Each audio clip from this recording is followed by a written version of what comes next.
Welcome to my channel. Try to hear the latest story. When I arrived at the modest family gathering, I was greeted by 80 strangers and a sign proclaiming, "Welcome, little Ava." My mother chuckled and said, "We used your windfall for family happiness." I kept my composure and responded, "Understood." That evening, I logged into the system, locked their accounts, undid 14 payments, and pulled out the full $9,800 bonus. By dawn, something about the estate had shifted. My mother glowed like she was at a gala. "Surprise!" she shouted, arms outstretched. Then, in a hushed tone loud enough for those near the crab platter to catch, she repeated, "We used your windfall for family happiness." Her laugh rang like a rehearsed line. I stood frozen in the entryway. I hadn't shared details of the bonus. Not entirely. I'd mentioned a salary bump, a solid quarter, but not the deposit, not the exact figure. "Understood," I said, my voice flat. No one picked up on my detachment. They were too caught up twirling in soft hues. Ava shone in delicate silk, like a princess. My sister, the same sister who neglected to repay me for her lease last summer. The same one who labeled me a heartless machine at Thanksgiving for not tearing up during her sappy movie night.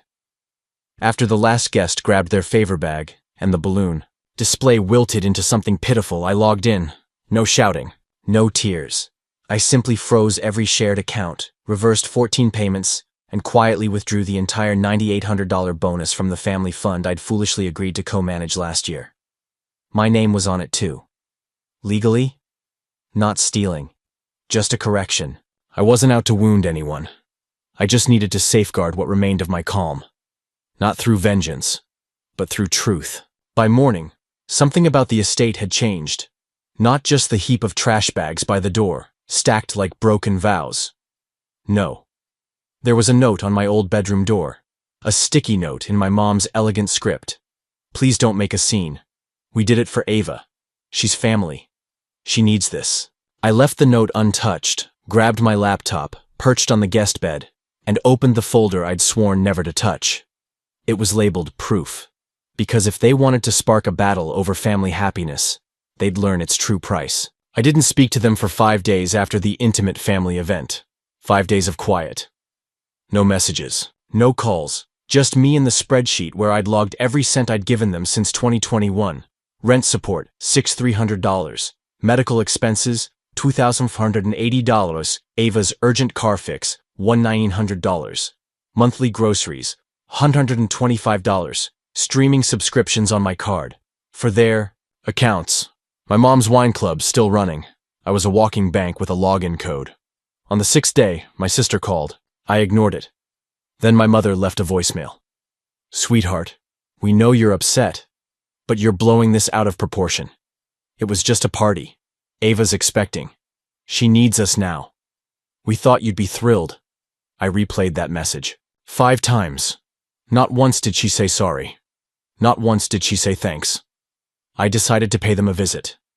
Not out of longing, but because I had questions. When I rolled into their driveway, Ava's shiny new SUV sat out front. The same one she swore she couldn't afford a deposit for 2 months ago. I recognized the dealer's logo. I'd driven her there.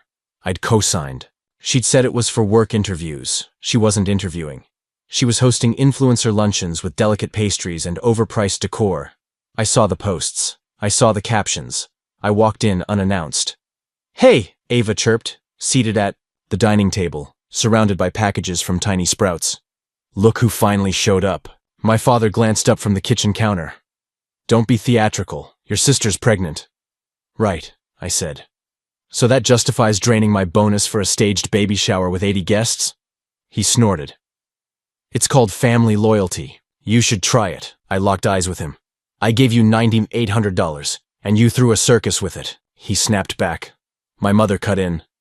"We thought it'd lift everyone's spirits. Happiness breeds blessings." "Happiness breeds overdrafts," I shot back. Then Ava stood, grinning like a soap opera antagonist. "You always make it about you. Just admit you can't stand others' joy." That was the breaking point. The moment I stopped expecting them to change. I left. Again. That night, I dug into a hard drive I'd been avoiding for months. A backup from before I moved out. I wasn't sure what was on it. Turns out, Ava had used it once. Backed up her entire system, forgot to wipe it. I found everything. Screenshots of our private chats, altered to paint me as aggressive. Recordings of my voice, edited to sound threatening. A folder labeled Claims with fake invoices and notes listing me as a witness. Another called Windfalls, with a photo of a whiteboard. If we say he donated it, it's legally fine. I printed it all and created a new folder. Family Balance. The next morning, my dad texted. Ava said you're digging through old files. Drop it. Don't do something you'll regret. I replied, too late. You should have thought of that before the crab tower. Then it escalated. I checked my credit report. 3 new inquiries, all from banks in their town. My mother had tried to open a credit line in my name. Used my social security number. I recognized the handwriting on the scanned form. She forged my signature. Poorly. I confronted them in the family chat. Attached screenshots, timestamps, file paths. You have 48 hours to explain. I hit send. My aunt left the chat. Ava responded, this is harassment. My father sent a thumbs up emoji. My mother wrote, you're destroying this family. 47 hours later, my bank called. A $4,500 transfer attempt was blocked. Recipient, Harris Legacy Fund, never heard of it. The bank asked if I knew A. Harris. Yes, I said. My sister. No. I told them. I didn't approve that transfer. Yes, I want to file a fraud report. 10 minutes later, Ava emailed me. Subject. This isn't what Mom wanted. No text. No sign-off. I didn't respond. By Friday, it was unraveling. Their friends called me. My uncle. A cousin I hadn't spoken to since 2014. Someone messaged me on LinkedIn with a vague, hope you're okay. Heard some odd stuff. Odd stuff? Like how you exploited your own son for a fake baby bash? Or the part where you forged his signature? Yeah, odd's one way to put it. But I wasn't finished. That weekend, I met a family attorney. I brought a binder of evidence, labeled every file, sorted by category, financial, digital, emotional. Showed her the backup, the forgeries, the messages. She said one word. Leverage. Then she asked the key question. What's your goal? I smiled. A conclusion. With sparks. On Friday, my father texted. No hello. No emojis. Just, let's talk, man to man, shed 7 p.m. The shed wasn't symbolic. It was the actual rickety structure behind their house, with a rusty toolbox, a flickering bulb, and his faded work hard or stay quiet sign still tacked above the window, like it held meaning. I didn't reply. I just arrived. He was there, slouched, in a folding chair, beer in hand, cigarette tucked behind his ear. He grinned like we were about to catch a game. So, he said, here to end the theatrics? No, I said. Here to see if you've got the guts to face me. He laughed, sipped his drink. Come on, don't start. Look, Ava's pregnant. You want her kid born in a mess? I stayed silent. He took it as a cue to keep talking. You and me, we're men. We settle things quietly.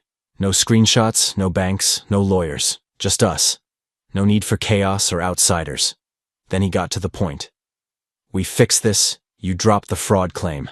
Maybe we get back to normal. You in? I pulled out my tablet, set it, on the grimy workbench. No. But you should hear this. I pressed play. He won't even notice.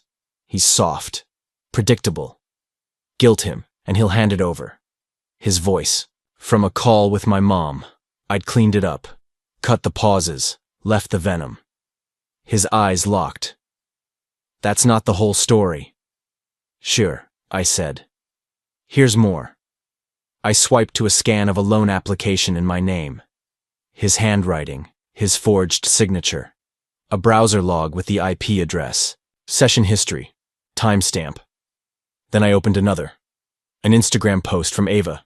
Her with a new tablet. Caption. Got this with my quiet investor's guilt fund. He stopped sipping. You don't understand, he mumbled. Ava's always needed support. You're strong. You've got the job, the skills. So that makes it fine to steal from me? I said, voice steady. He didn't answer. I tossed a manila envelope onto the table. Fraud report. Originals with the investigator. Oh, and one more thing. The door creaked. Ethan stepped in. Ava's ex. The one she called toxic, dangerous. The emotional wrecker, she'd said. I used to buy it. Hey, Jack, Ethan said calmly. Thought you'd want some insight. He held up a folder and started talking. About the fake pregnancy, scare, the ultimatums, how Ava demanded cash, or else. About the documents she crafted, detailed plans to ruin his name if he left.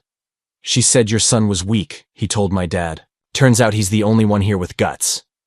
Ethan opened the folder. Emails, screenshots, audio. One clip played loud. He's clueless. I used his name for the forms. He'll never catch on. He trusts me, Ava's voice. Clear as day. My father backed against the wall, pale, wordless. I didn't know, he stammered. No, I said. You chose not to know. I leaned in, met his gaze. You lost me. Not this week. Not this month. Forever. I walked out. As I hit the evening air, Ethan's voice followed, calm but cutting. By the way, Jack, if any of you come for me, again, I go public. By morning, something about the estate had changed. A notice was taped to the front door. Sale of shared interest pending legal resolution. Not handwritten, not subtle. Bright orange. Stapled with cold precision. By noon, Ava had called 23 times. My mother sent 3 voice messages, all sobs. My father sent 1 text. You're making a choice you can't undo. I didn't reply. Instead, I uploaded a folder. Family Clarity Project. No drama. No hashtags. Just truth. Inside were PDFs, screenshots, recordings. The forged loan forms. Audio of Ava gloating about manipulating me. Photos of the $9,800 baby shower. A timeline of every transaction, lie, and public jab.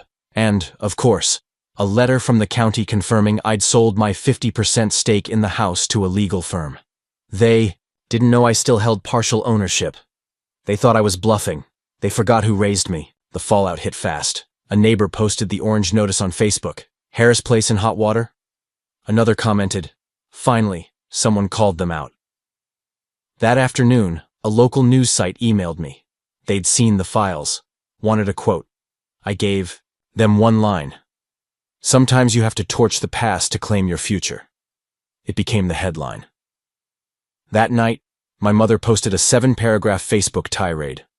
Called me disloyal. Said I shattered the family, posted a photo of me from 2009, braces, awkward smile, with the caption, I raised this boy, and this is his gratitude. It got 14 likes, all from distant relatives.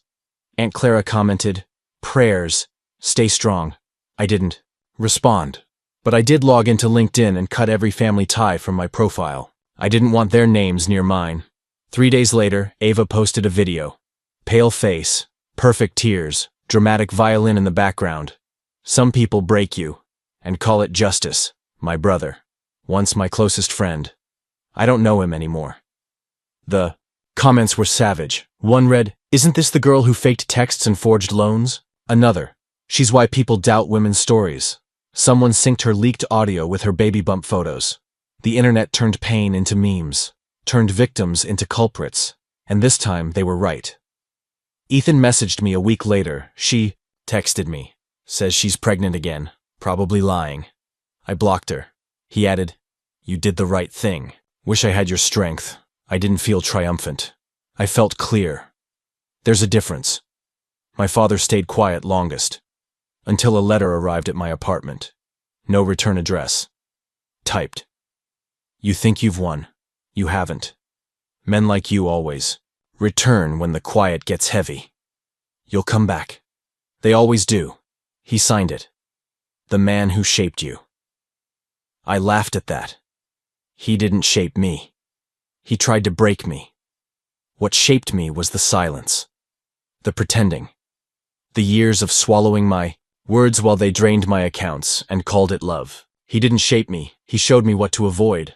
The law firm that bought half the house sent them a demand letter. Buy out the stake or leave in 90 days. Shared ownership with a silent partner gets messy. I forwarded it to Ava with a note. You threw a $10,000 bash. Let's see how you handle tax season, she replied with a single emoji. I didn't block her. I didn't care enough. That weekend, I posted one final update. A single image, no caption, a photo of the new sign outside my apartment building, installed, by the entrance to my new downstairs office. Clear Ledger, Strategy and Digital Defense. That's the name I picked, because if they try again, I'll be ready, and if someone else feels like I did, I'll show them how to fight. The payment cleared on a Thursday, 11,742, 28ers. Direct deposit from the house's liquidation, not a gift, compensation. Mine. It took months, hearings, filings, a financial audit. But justice doesn't need volume, it needs finality. The judge delivered the ruling in under 5 minutes. The defendant knowingly falsified documents using the plaintiff's identity for personal gain. Full repayment ordered, plus fines, plus costs. My father didn't attend the final hearing. Sent a note via his lawyer. This is a witch hunt. I won't play. Ava sat in the corner, like a rejected extra. Head down, lips sealed. No tears now, just silence. My mother watched the verdict, waiting for a rescue. None came. By morning, a for sale sign stood in the front yard. A week later, new owners moved in. They tore out the garden, removed the mailbox, painted the shutters dark. It wasn't a family home anymore. It was a reset. My lawyer called that afternoon. Funds transferred. You'll get confirmation soon. They're barred from contacting you. If they do, call me. I thanked her. She said, I've seen many cases like this, but never one where the sun played it so sharp. I didn't respond. There was nothing left to sharpen. That evening, I sat on the floor of my new office. Wood floors, quiet, clean. The company sign arrived that day. I peeled back the packaging, slow and deliberate. Clear Ledger, Strategic Recovery and Risk Defense. Below it, never again means never again. I wasn't after punishment, I was after peace. I hung the sign myself, drilled the anchors, screwed it tight, no help, because that's how it always was. A week later, a letter arrived at my old P.O. box. Messy handwriting. Torn envelope, you've made your point. We lost the house. Ava's struggling. Your mother's unwell. If you still believe in family, call. I taped the letter shut and fed it to the shredder. That day, I closed the last shared account I had with them at a credit union. The teller asked, You sure? It's permanent. I nodded. That's the goal. She handed me a folder, account closure confirmation. I signed without hesitation. Gave her a pre-written note. Notify all linked card holders the account is gone. Future charges will be denied. Ava tried a charge the next morning. $112.99 at a baby. Boutique. It failed. She tried again. It failed harder. She texted me. I'll pay you back. All of it. Just stop. I sent a number. 1,642.16. Your debt. She didn't reply. They didn't repay in full. The court covered the penalty. But the money wasn't the victory. The victory was the quiet. No late-night calls, no guilt-driven demands, no more being their safety net. They used my loyalty as leverage, but I cut out the part of me that needed them. That Friday, I changed my number. Only 3 people got the new one. The old number, still active, still tied to the shared streaming account my mom forgot to cancel. Let it linger. Let her wonder who I am when the screen says profile unavailable. The last thing I did. Donated $2,000 from the settlement to a fund for adults escaping family financial abuse. Didn't post it. Didn't tell anyone. Just clicked send and moved forward. Then I stepped onto my balcony with a cup of plain coffee, in silence. For the first time in years, I wasn't calculating anything. Not a budget, not a plan, not an apology. Just air. Some stories end with reunions. Mine ends with clarity. I'm not guilty for being exploited, but I'd be guilty for staying. They called it betrayal. I call it freedom. They saw a fight. I found closure. They said I'd return. I didn't. I cashed the check, changed the locks, and never looked back. and never,